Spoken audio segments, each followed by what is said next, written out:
Avant de commencer notre leçon d'aujourd'hui, il est préférable de corriger l'exercice que je vous ai déjà proposé à la fin de la séance de la lecture Portrait d'une fillette, qui appartient à la séance 3, faire la description d'une personne et l'intégrer dans un récit. Alors, passons à la correction de l'exercice. On va commencer par une lecture magistrale. Portrait. Madame Delon avait les cheveux d'un châtain clair, le visage rond, les yeux bleus, le nez fin et la bouche petite. Mais elle était grosse et de petite taille. Monsieur de Candale, lui, était grand de taille. Elle avait des dents très blanches, mais une boucle grande, le nez aquilin, une bouche grande et le nez aquilin. Les yeux bleus, les cheveux blancs.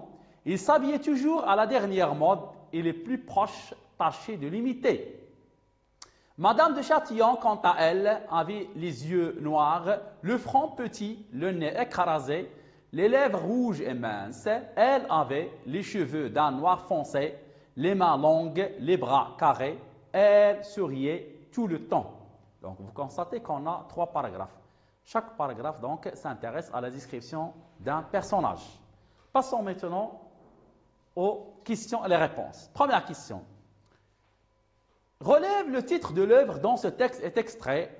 Quel en est l'auteur? Donc, la réponse. Le titre de l'œuvre dont ce texte est extrait est Amour gauloise. Et l'auteur s'appelle Bussier-Rabiton. La deuxième question. Les personnages dont on fait le portrait sont-ils en action ou immobiles? On a déjà expliqué dans la séance de la lecture, on a dit, donc, est-ce que la description est dynamique ou bien statique? Alors, pour la réponse, les personnages dont on fait le portrait sont immobiles. Passons maintenant à la question. Je construis le sens. La première question. Je complète le tableau suivant. Donc, le tableau est en relation avec les 3 personnages qui sont dans le texte. Madame Delon.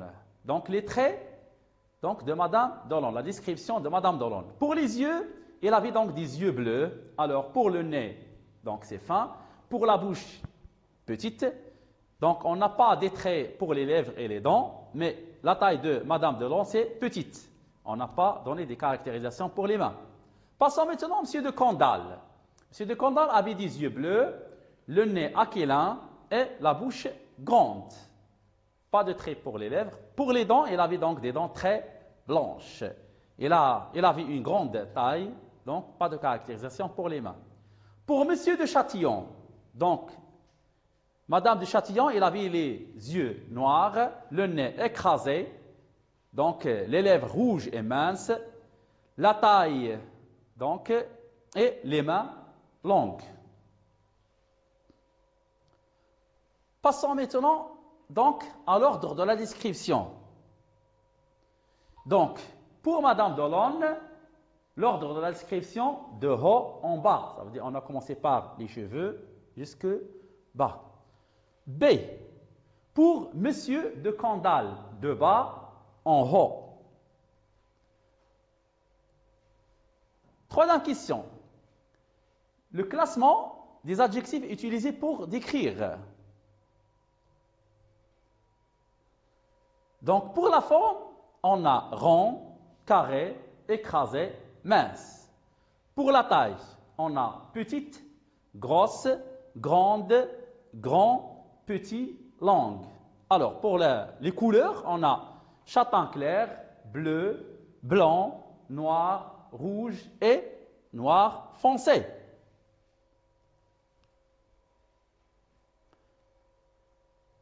Passons maintenant à la question 4.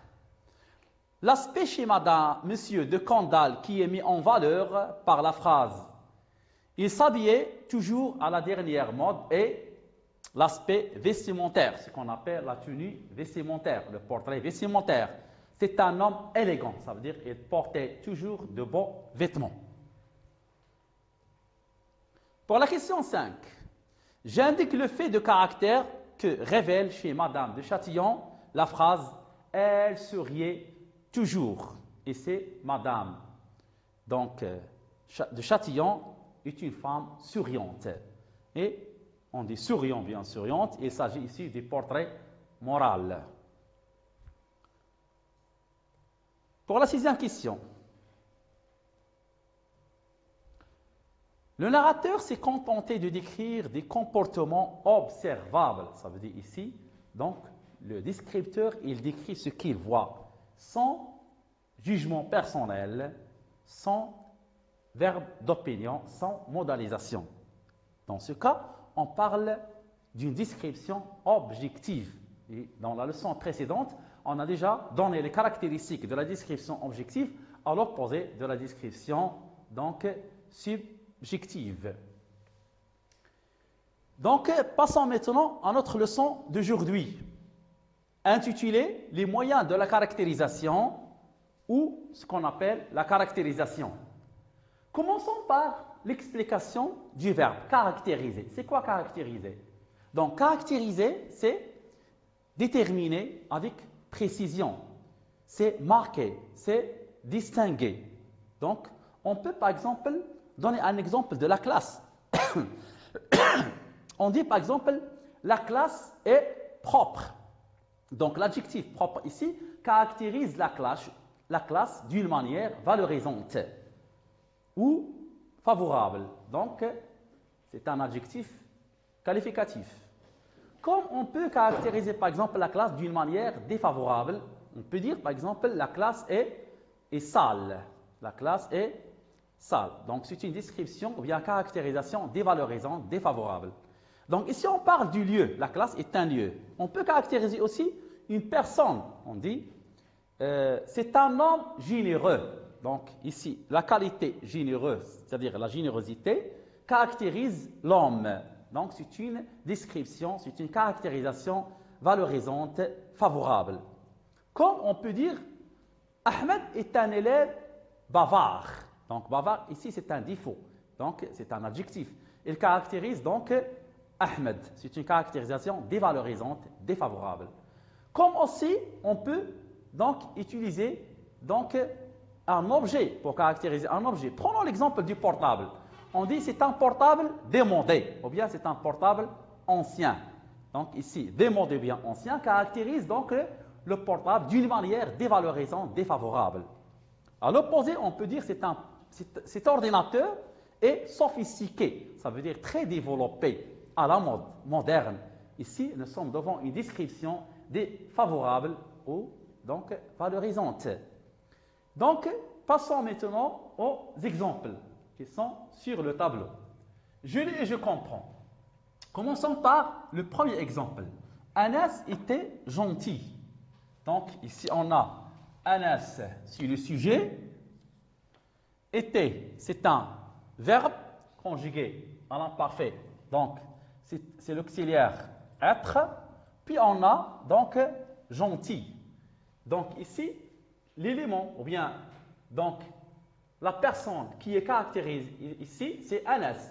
Anas est caractérisé par l'adjectif gentil. Donc, vous voyez ici que l'adjectif est séparé, donc, au sujet, donc, par le verbe être. Et vous savez bien que le verbe être, c'est un verbe d'état. Donc, connaissez-vous d'autres verbes d'état? Donc, les verbes d'état, on a par exemple être, on a sembler, on a demeurer, avoir l'air, donc paraître. On a d'autres verbes qui peuvent jouer donc ce rôle des verbes d'état, bien ce qu'on appelle des verbes attributifs. Ce qu'on appelle des verbes attributifs. On a le verbe se nommer, s'appeler, ou bien donc d'autres verbes comme partir, tomber. Donc ici l'adjectif c'est un adjectif qualificatif attribut. Donc il caractérise donc le nom Anas. Et donc, il se rapporte, l'adjectif qualificatif attribut gentil, se rapporte au nom par l'intermédiaire du verbe être. Et on a déjà dit que ce sont des verbes. Être, c'est un verbe d'état comme les autres verbes.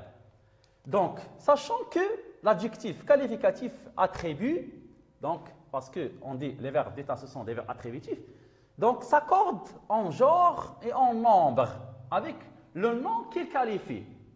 Si, par exemple, on change le mot Anas par Sarah, Donc, on dit Sarah était gentille. Donc, on ajoute L, E. Si, par exemple, on prend l'exemple Anas et son frère étaient, ici, on conjugue les verbes à la troisième personne du pluriel A-I-E-N-T. Donc, puis, gentil, on ajoute S. Donc, on peut dire que l'adjectif qualificatif attribut caractérise donc le nom et est séparé par le nom par un verbe attributif, ou bien ce qu'on appelle les verbes d'état. Il se place après. Donc, il se place après. Donc, l'adjectif qualificatif attribué se place après le nom qu'il qualifie et lié par l'intermédiaire d'un verbe d'état. Bien. Passons maintenant au deuxième exemple. Sarah avait un petit nez pointu. Donc, quel est le mot caractérisé ici? Donc, c'est le nez. Par quel mot est caractérisé donc le nom nez? Donc, il est caractérisé par l'adjectif petit et aussi par l'adjectif pointu. Qu'est-ce qu'on remarque? Donc, on remarque que les deux adjectifs, l'un se place avant, l'autre se place après. Donc, les deux adjectifs sont liés directement donc, au nom né. C'est-à-dire que petit et pointu, ce sont des adjectifs donc qualificatifs épithètes.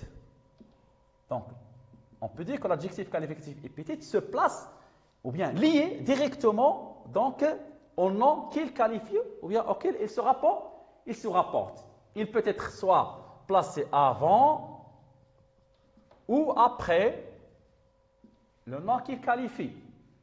Bien. Si on parle de la construction de cette phrase, on peut trouver, donc on a adjectif plus nom plus adjectif. On peut donner d'autres exemples sur l'adjectif épithète qui se place avant. On dit le beau cadeau. Le beau cadeau. Donc ici on a beau, c'est un adjectif épithète et cadeau, c'est un nom. On peut dire aussi le tableau blanc. Le tableau blanc. Tableau, c'est un nom et blanc, c'est un adjectif qui se place après donc le nom. Donc, une petite remarque sur l'adjectif qualificatif épithète qui caractérise aussi donc le nom. Donc, la place de l'adjectif qualificatif épithète change parfois le sens de la phrase. Si on dit par exemple un homme grand, un homme grand. Donc ici, un homme grand, on parle de la taille. Un homme grand. Grand, ici, on parle de la taille de la personne, la taille. Donc, la taille de la personne, ça veut dire la corpulence, c'est-à-dire donc la silhouette. Un grand homme, ici, donc, vous voyez que l'adjectif, dans le premier exemple, se place après le nom qu'il qualifie. Maintenant, l'adjectif épithète se place avant un grand homme. Ici, grand, il a le sens de l'importance. Ça veut dire que cet homme, il avait une grande importance, soit dans la société, donc dans le tribut. Comme on peut donner un autre exemple, un pauvre garçon. Un pauvre garçon. Vous remarquez ici que l'adjectif épithète se place avant. Donc ici, l'adjectif pauvre a un sens affectif. Ça veut dire ici on parle du sentiment, d'un sentiment de la pitié. Un pauvre garçon. Pauvre garçon. Donc le terme est affectif. Donc comme on peut dire par exemple un homme pauvre. Un homme pauvre. Ici, pauvre se place après le nom qu'il qualifie. Donc il avait le sens ici de portrait donc social, ou bien ce qu'on appelle, donc c'est un adjectif qui a donc le sens de nécessiteux, misérable, c'est le contraire de riche. Voilà. Ça, ce sont des exemples qui montrent que la place de l'adjectif épithète parfois change le sens radicalement de la phrase. Donc, on peut déduire que l'adjectif qualificatif épithète est lié directement au nom qu'il qualifie. Il peut se placer avant ou après donc le nom auquel il se rapporte. Donc, toujours l'adjectif caractérise donc le nom. On parle de la caractérisation. Passons maintenant à la troisième phrase. Calme, l'enfant joue dans le jardin. Donc, quel est le mot ici? Caractérisé. Donc, le mot caractérisé, c'est l'enfant. Donc, comment est l'enfant? L'enfant est calme. Donc, calme ici, c'est un adjectif. Où se place l'adjectif par rapport au nom? Donc, l'adjectif se place avant le nom. Et vous voyez ici qu'il y a une virgule. Il y a une virgule. Donc, ici, l'adjectif est détaché. C'est le contraire de attaché. Donc, ici, l'adjectif est détaché du nom auquel il se rapporte, ou bien qu'il caractérise, par une virgule. Donc, la construction ici, on a adjectif, on a virgule, il ne faut pas oublier la virgule, puis on a le nom. Donc, ici, on parle d'un adjectif qualificatif apposé. Je répète, un adjectif qualificatif apposé. Apposé, ça veut dire détaché du nom par une virgule.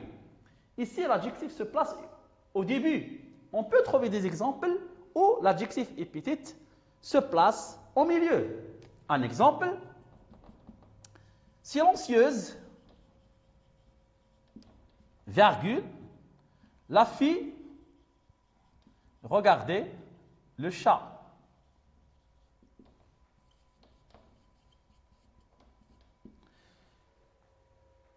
Donc ici se trouve au début, comme l'exemple qu'on a étudié. Silencieuse, la fille regardait le chat.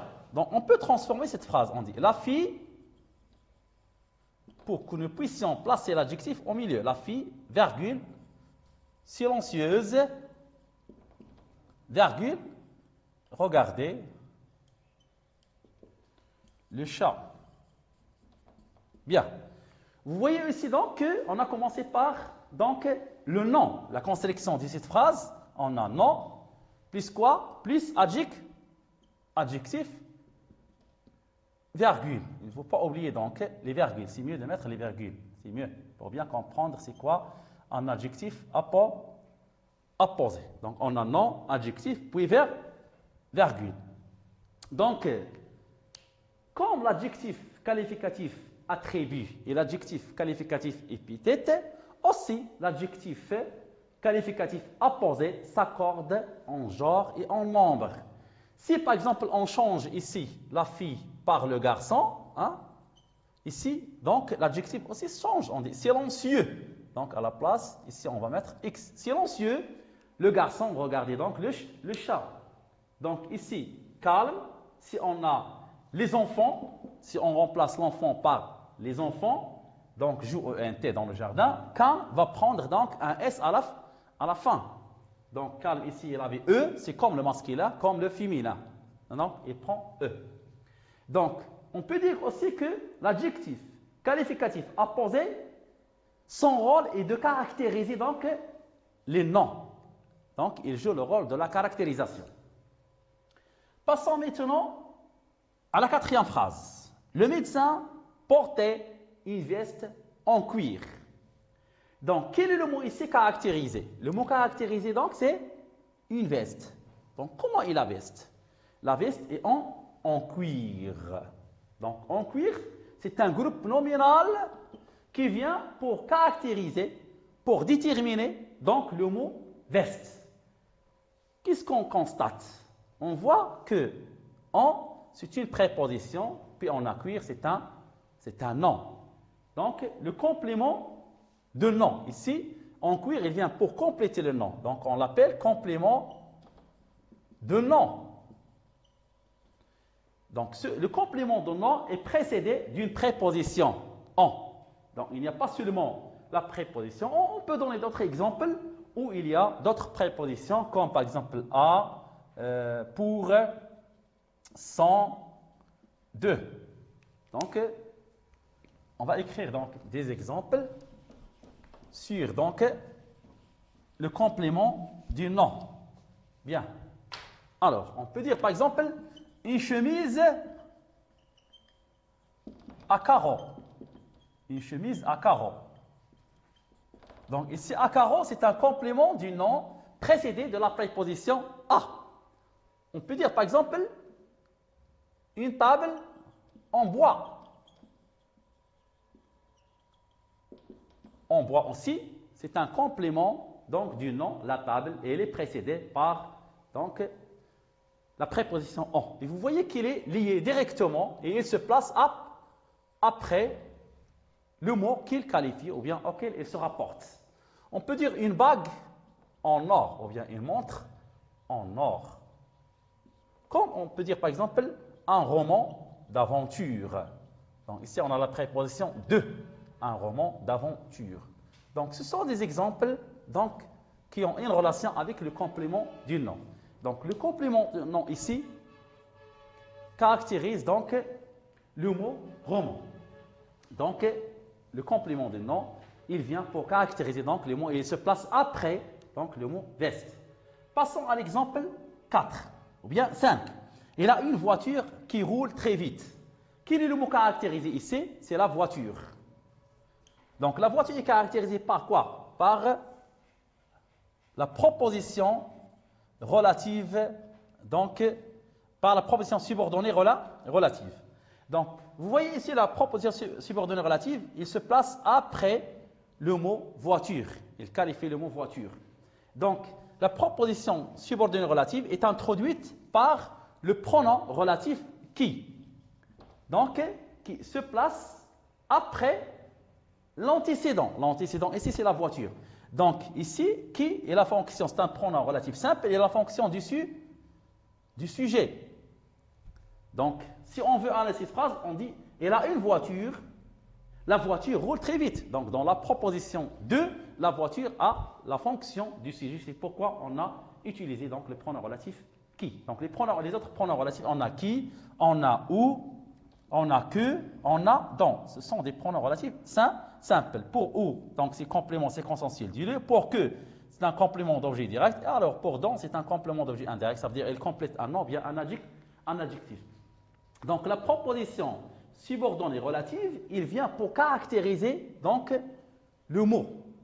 Donc il est introduite donc par un pronom relatif simple qui, que ou dont, ou bien on a d'autres pronoms relatifs composés comme auquel, duquel, à laquelle.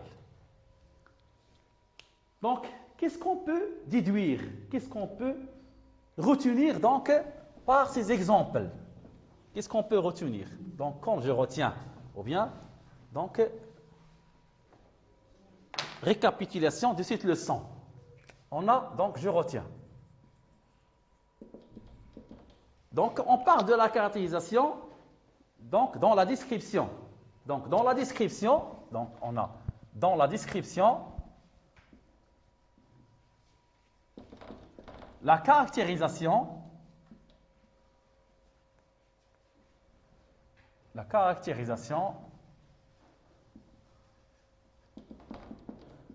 peut se faire